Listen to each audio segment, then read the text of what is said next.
So ഞാൻ നിങ്ങളുടെ സ്വന്തം സീക്രട്ട് ഏജൻറ്റ്. അയ്യോ, അരി മാറി, അരിയണ്ണൻ മാറിപ്പോയി, എന്തൊക്കെയാണ് ഈ പറയുന്നത്. ഓക്കെ, എനിവേ എല്ലാവർക്കും നമസ്കാരം. ഞാൻ മോനു.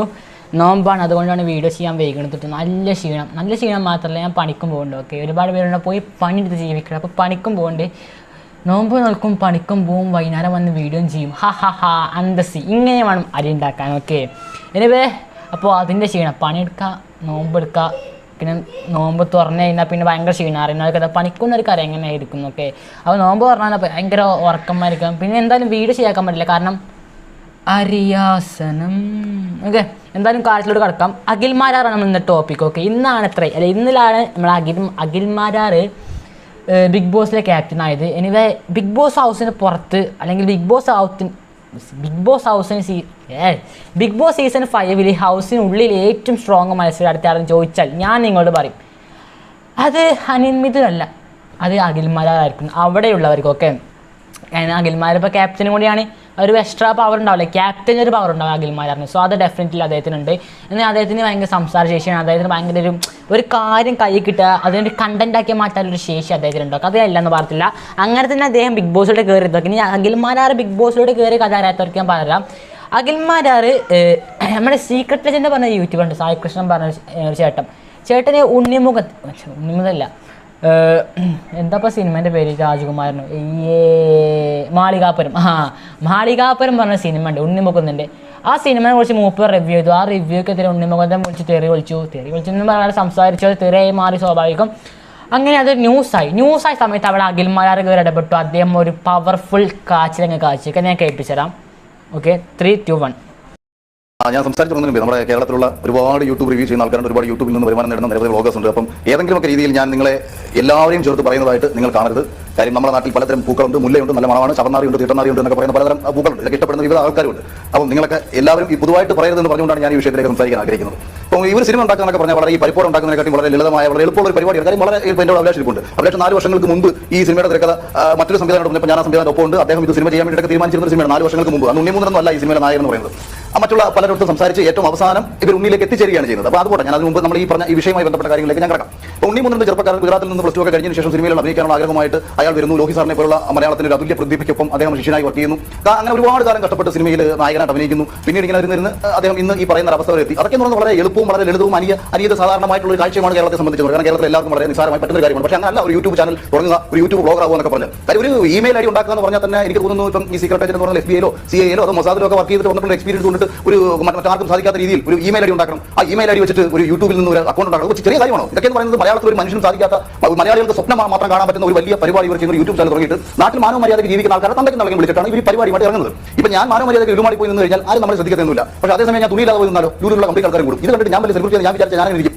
ഇനി ഇങ്ങനെ ഒരു വിചാരം കൂടെ വന്നു കഴിയുമ്പോഴത്തേക്ക് പിന്നെ ചെയ്യുന്ന പരിപാടി എന്ന് പറഞ്ഞാൽ 4 പേര് ശ്രദ്ധിക്കാൻ വേണ്ടിയിട്ട് ഈ കുറേ മരം കൂടെ വാരി പുറത്തുനിന്ന് പോത്തും. അപ്പോൾ ഇത് ഇഷ്ടപ്പെടുന്ന ആൾക്കാരുണ്ട്, ഇതിന്റെ മണം കേട്ട് വരുന്ന ഒരു വിഭാഗം ആൾക്കാരുണ്ട്. അവരും ഇവരെ ഇവിടെ ചുറ്റും ഇങ്ങനെ കൂടുതൽ, കാരണം ആ മണത്തിനോടുള്ള താല്പര്യം കൊണ്ട് ഇഷ്ടപ്പെടും. അപ്പോൾ ഇവർ വിചാരിക്കും ഇവരെല്ലാം എന്റെ ആരാധകരാണ്, എന്റെ ഫോളോവേഴ്സ് ആണ്. അങ്ങനെ ഒരു അഹങ്കാരത്തിൽ നിന്ന് ഉണ്ടായിട്ടുള്ള കുറേ യൂട്യൂബ് വ്ളോഗേഴ്സ് ഉണ്ട്. ഇവന്മാർ ഇപ്പോൾ കഴിഞ്ഞ കുറച്ച് കാലം കൊണ്ട് മലയാള സിനിമ ഉദ്ധരിക്കാൻ വേണ്ടി ഇറങ്ങിയാണ് ബേസിക്കലി നമ്മൾ നോക്കി കാണുന്നത്. ഈ മാളികപ്പുറം എന്ന് പറഞ്ഞ സിനിമയുടെ വിഷയമായി ബന്ധപ്പെട്ട് മതി. ഓക്കെ, കേട്ടത്തോളം മതി. എന്തൊക്കെയാണ് പറയേണ്ടത്? ഇനി എനിക്കൊന്നും കാര്യം മനസ്സിലായില്ല. എന്നാലും ബിഗ് ബോസിനകത്തും ഈ ഒരു ഇതുണ്ട്. ഓക്കെ, കഥ അവരുടെ സ്ട്രാറ്റജി അവരങ്ങനെ കളിച്ചോട്ടെ, തന്നെ എനിക്ക് കുഴപ്പമില്ല, ഞാനൊന്നും പറയാൻ നിൽക്കണില്ല. എന്തായാലും സീക്രട്ട് നല്ലോണം ചൊറിഞ്ഞിട്ടാണ് ഇദ്ദേഹം ബിഗ് ബോസ് ഹൗസിലൂടെ പോയത്. ഓക്കെ, ഇനി ബിഗ് ബോസിലൂടെ പോയതിന് ശേഷം സീക്രട്ടിൻ്റെ ഒരു വീഡിയോ ചെയ്തിട്ടുണ്ട് ഇദ്ദേഹത്തിനെ കുറിച്ച് മാത്രം. ഒരു പോയിന്റ് ഇട്ടാലോ, ചെറിയൊരു പോയിന്റ് മാത്രമാണ്, ഒരു സെക്കൻഡ് ഉണ്ടാവുള്ളൂ വീഡിയോ, അല്ല 1 മിനിറ്റ്. ഓക്കെ, ഞാൻ ഈ അരിയണ്ണൻ എന്നുള്ള സാധനത്തിന് എന്തെങ്കിലും തീം മ്യൂസിക് തപ്പി നടക്കുമ്പോൾ ഈ സാധനം കിട്ടും, എന്തായാലും വെച്ച് കാച്ചി അരി റീസൈക്കിൾ. അയ്യോ, പഴയ അരി കഴിഞ്ഞു ഞാൻ നിങ്ങളോട് പറഞ്ഞേ, പഴയ ബ്രാൻഡുകൾ. അപ്പോൾ പിന്നെ ആ പഴയ ബ്രാൻഡും പഴയ അരി ആ വഴിക്ക് പോയിക്കോട്ടെ. സമയത്ത് ഒരുപാട് പേർക്ക് അത് വിഷമം ഉണ്ടായിട്ടുണ്ട്. ഞാൻ കേട്ടിട്ടുണ്ട് പല അമ്മമാരും വിഷമം കാരണം ഹോസ്പിറ്റലിൽ അഡ്മിറ്റ് ആവുന്ന സിറ്റുവേഷൻ വന്നിട്ടുണ്ട്. അതൊക്കെ കേൾക്കുമ്പോൾ ഭയങ്കര വിഷമം തോന്നുന്നു. പഴയ ബ്രാൻഡുകൾ വേണ്ട, പഴയ അരികൾ വേണ്ട. ഓക്കെ, അപ്പോൾ ഞാൻ നിങ്ങളുടെ അരിയണ്ണൻ ബാക്ക് എന്ന് നിങ്ങൾ പറഞ്ഞു. ഞാൻ ചുമ്മാ ഒരു ഫ്ലോയ്ക്ക് പറയും, കണ്ടന്റ് തുടക്കത്തിൽ പറയാമല്ലോ. സോ അരിയണ്ണൻ is back with BB5 Bigg Boss season 5 content. Okay, തുടക്കത്തിലേ കഴിഞ്ഞോട്ട് ഞാൻ വളരെ ലേറ്റാണ്, കഴിഞ്ഞോട്ടാണ് ഞാൻ തുടങ്ങിയത്. ആൻഡ് ഇതൊരു എപ്പിസോഡ് വൈസ് റിവ്യൂ പോലും നിങ്ങൾ കണ്ട. അതിനകത്ത് നടക്കുന്ന വെടിയുടെ പൂരത്തിനിടയിൽ ഞാൻ കുറച്ച് അരി കഴിക്കും. അപ്പോൾ അങ്ങനെ കോൺട്രവേഴ്ഷ്യൽ ആയിട്ടുള്ള ഇടികൾ കച്ചറകൾ കാര്യങ്ങൾ വരുന്ന സമയത്തോ അങ്ങനെ പരിപാടികൾ വരുന്ന സമയത്ത് ഞാൻ ഇങ്ങനെ പുതിയ വരാം. അപ്പോൾ പുതിയ ബ്രാൻഡുകളെ കുറിച്ച് പറഞ്ഞു. ഒരു പുതിയ ബ്രാൻഡ്, അരി ബ്രാൻഡ് ഞാൻ നിങ്ങൾക്ക് ഇൻട്രൊഡ്യൂസ് ചെയ്യുന്നത്. ഇതാ പുതിയ അരി ബ്രാൻഡാണ്. ഇരിക്കണം, കുറച്ചാൽ ഇരിക്കണം എന്നുള്ളതാണ് എന്നാലേ വെച്ചിട്ടുണ്ട്. അപ്പോൾ എന്തായാലും ഞാൻ ഇരിക്കട്ടെ. അപ്പോൾ ഇതന്നെയാണ് ഞാൻ അരിക്ക് വേണ്ടി പിടിച്ച ബ്രാൻഡ്, നമ്മുടെ അഖിൽമാരാർ. അഖിൽമാരാർ എല്ലാവർക്കും അറിയാലോ, എനിക്ക് വളരെ നന്നായിട്ട് അറിയാം അഖിൽമാരാർ. അപ്പോൾ അഖിൽമാരാർ ഇന്നലെ ഞാൻ ഓൾമോസ്റ്റ് ഓൾ ദ എൻട്രീസ് കണ്ടു. ഇന്നലത്തെ ആ ഒരു ഫുൾ എപ്പിസോഡ് കണ്ടു. പിന്നെ അവിടെ നിന്ന് സോ എന്തായാലും ഇത് അവർ തമ്മിലുള്ള പ്രശ്നം അത് അവരുടെ തമ്മിൽ തീർക്കട്ടെ ഞാൻ ആഗ്രഹിക്കുന്നു. പക്ഷെ വന്ന കാര്യമല്ല പറഞ്ഞ് നമ്മൾ അങ്ങോട്ട് എത്തിയില്ല. ഓക്കെ, ഇന്നലെ നമ്മൾ ജുനൈസിൻ്റെ അടുത്തല്ലേ കണ്ടന്റ് കിങ്ങല്ല. Junaiz is a very clear influencer. Okay, ജുനൈസിൻ്റെ വീഡിയോസ് കാണാത്തവർക്ക് എനിക്ക് തോന്നുന്നു ഡോണോ അങ്ങനത്തെ ഒരു ചാനലാണ്. പക്ഷേ അദ്ദേഹത്തെ ഷോർട്സ് കാണാറുണ്ട്. ഓക്കെ, ഷോർട്സൊക്കെ വേറെ ലെവൽ ഷോർട്സാണ്. യൂട്യൂബ് കണ്ടന്റ് ക്രിയേറ്ററാണ്. ഈ ഒരു പ്രശ്നം സംബന്ധിച്ച് ഇന്നലെ ഒരു കിച്ചണിൽ വെച്ചാണ് ഈ ഒരു കാര്യം നടക്കുന്നത്. കിച്ചണിൽ നമ്മളെ ജുനൈസും അഖിൽമാരാർ ഇതിനെക്കുറിച്ച് സംസാരിക്കുന്നുണ്ടായി. ഓക്കെ, ജുനൈസുള്ള ഒരു കണ്ടന്റ് ക്രിയേറ്ററിൻ്റെ യൂട്യൂബറാണ്. സോ അഖിൽമാരാർ യൂട്യൂബേഴ്സിനെ പിടിച്ചിട്ട് ചൊറിഞ്ഞിട്ട് ബിഗ് ബോസിലോട്ട് കയറിയ ആളാണ്. ഓക്കെ, അല്ലെങ്കിൽ ഈ ഒരു സിനിമ റിവ്യൂവിൻ്റെ പ്രശ്നം കാരണം അങ്ങനത്തെ കയറാത്ത ഞാൻ പറയത്തുള്ളൂ. സത്യം പറയട്ടെ, എനിക്കതിന് മുമ്പ് അഖിൽമാരാറിനെ പേര് പോലും അറിയത്തില്ലായിരുന്നു. ഓക്കെ, എന്താണ് ഓക്കെ എന്തായാലും കോപ്പായിക്കോട്ടെ. എന്തായാലും കിച്ചണിൽ വെച്ച് നമ്മൾ ജൂനിയേഴ്സും അഖിൽമാരാറും ഒരു ഭയങ്കര രീതിയിൽ നീണ്ട സംഭാഷണം തർക്കമുണ്ടായി. അതിനിടയിൽ പരസ്യം വന്ന സമയത്ത് ഞാൻ ഓഫാക്കി പോയി. എനിക്ക് ക്ഷീണം വന്നു. എന്തായാലും ആ ഒരു ചെറിയൊരു സെക്കൻഡിൻ്റെ ഓഡിയോ മാത്രം ഇട്ടാ വീഡിയോ ഇട്ടാൽ നിങ്ങൾക്ക് കാണാൻ പറ്റില്ല. കാരണം എനിക്ക് തന്നെ കാണാൻ പറ്റത്തില്ല. കാരണം കോപ്പിറൈറ്റ് ഓഡിയോ ഒക്കെ കേൾപ്പിച്ചത്. ഓക്കെ, ഫോട്ടോകളെ കുറിച്ചൊന്നും ഞാൻ പറയാം. ഒരു പ്രോഡക്റ്റ് ഇറക്കുമ്പോൾ സിനിമ പ്രോഡക്റ്റാണ്, ഒരു പ്രോഡക്റ്റ് ഇറക്കുമ്പോൾ സോഷ്യൽ മീഡിയയിൽ ഒരിക്കൽ പോലും തന്റെ പ്രോഡക്റ്റ് കണ്ടിട്ടില്ലാത്തവൻ, യൂസ് ചെയ്തിട്ടില്ലാത്തവൻ, അറ്റ്ലീസ്റ്റ് അതിന്റെ ക്വാളിറ്റി കണ്ടിട്ടില്ലാത്തവർക്ക് അതിനെക്കുറിച്ച് അഭിപ്രായം പറഞ്ഞുകൊണ്ട് നടക്കും. അല്ലെന്നുണ്ടെങ്കിൽ തന്നോട് ശത്രുതയുള്ള അല്ലെങ്കിൽ തന്റെ ഒരു താനൊരു 50 പർട്ടിക്കുലർ ബ്രാൻഡ് ഉണ്ടാകുന്നു. അതിലൊരു 5 എണ്ണം പാളിപ്പോയതാണ്. പക്ഷെ 45 എണ്ണം ബെസ്റ്റ് ആണ്, 5 എണ്ണം പാളിപ്പോയതാണ്. ഈ 5 എണ്ണം യൂസ് ചെയ്ത ഒരുത്തൻ തന്റെ കമ്പനിക്കെതിരെയും തനിക്കെതിരെയും വളരെ മോശമായിട്ട് പ്രചരിപ്പിക്കുന്നു.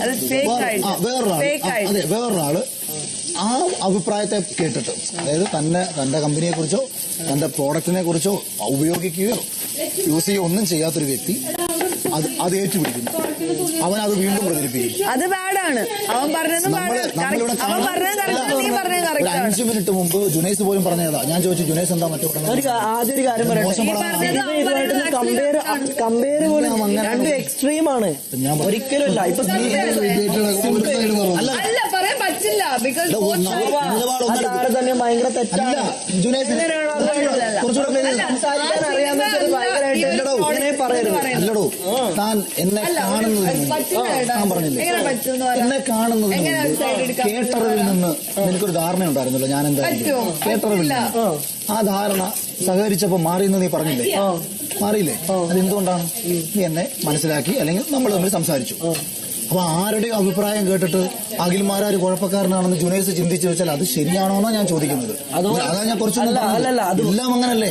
അപ്പൊ വൈവിധ്യങ്ങളാണെന്നും എന്റെ ഇഷ്ടമല്ല മറ്റൊരാളുടെ ഇഷ്ടമെന്നും എന്റെ ഇഷ്ടമല്ല എന്റെ അച്ഛന്റെ ഇഷ്ടമെന്നും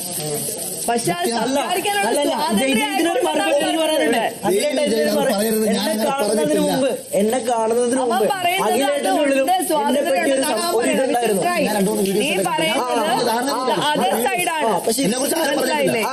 അഖിലേട്ടന്റെ ഉള്ളിലൊരു ധാരണ ഉണ്ടായിരുന്നു. അഖിലേട്ടൻ ഇന്നലൊരു ടാസ്കിൽ വ്യക്തമായിട്ട് പറഞ്ഞൊരു ധാരണ ഉണ്ടായിരുന്നു. അതെന്തിനാണ് അഖിലേട്ടൻ അങ്ങനെ നോക്കണം? എന്നെ അറിയില്ലല്ലോ. അപ്പൊ ആ വാദം പൊളിഞ്ഞു. വാദം പൊളിഞ്ഞു. നീ ഞാനും പറഞ്ഞ സെയിമാ. അല്ല, ഞാൻ നിന്നെ മനസ്സിലാക്കിയപ്പോ നീ സീരിയസ് ആയിട്ടാണ് നീ പെരുമാറുന്നത് അല്ലേ? അപ്പൊ നീ നമ്മൾ ഒന്നല്ലേ പറഞ്ഞത്? ഇന്നലെ വരെ വീഡിയോസിൽ കാണിച്ച ജുനൈസ് അല്ല റിയൽ ക്യാരക്ടർ ജുനൈസ് ഇങ്ങനെ സീരിയസ് ആയിട്ട് നിൽക്കുന്ന ആളാണ്. അഖിൽമാരാര് ഇന്നലെ വരെ സീരിയസ് ആണെങ്കിൽ അഖിൽമാരാര് റിയലി ഒരു എന്റർടൈൻ, അല്ലെങ്കിൽ ഇങ്ങനെയൊക്കെയാണ് എന്റെ സ്വഭാവം.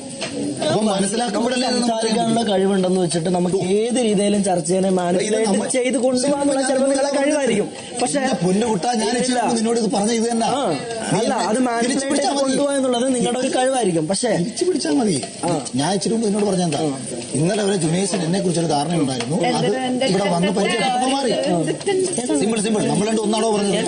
ഞാൻ നീ ഒന്നാ പറഞ്ഞത്. ഞാൻ നിന്നോട് പറഞ്ഞത് തന്നെ നീ പറഞ്ഞത്. അതുപോലെ നിന്നെ കുറിച്ച് അതന്നെയാണ് ഞാൻ പറയണേ. അതാണ് ഞാൻ പറയണേ. നമ്മൾ കണ്ടതിന് ശേഷം അല്ലേ ഞാൻ പറഞ്ഞത്, നമ്മുടെ അഭിപ്രായം എന്ന രീതിയിൽ നമുക്കൊരു അഭിപ്രായം വരണമെങ്കിൽ വേറൊരാളുടെ അഭിപ്രായം കേട്ട് ജീവിക്കാതിരുന്നാൽ മതി.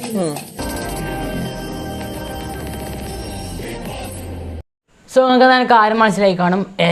ഇവിടെ എന്തായാലും ജൂനിയേഴ്സ് കണ്ടന്റ് ക്രിയേറ്റർ ആണ്ടായിരിക്കും യൂട്യൂബേഴ്സിൻ്റെ ഒപ്പം നിൽക്കുന്നത്. എന്തായാലും അവരുടെ തമ്മിൽ ഇഷ്ടം അല്ലെങ്കിൽ അഭിപ്രായം കമന്റ് ചെയ്യാം. ഇനി ഇതിന് മുമ്പ് ഈ കാണാൻ കാലഘട്ടത്തിൽ കാച്ചു വേണമെങ്കിൽ എന്നോട് ക്ഷമിക്കണം ഗൈസ്. കാരണം അറിയാലോ പണിയെടുക്കണം ഗൈസ്. Okay bye.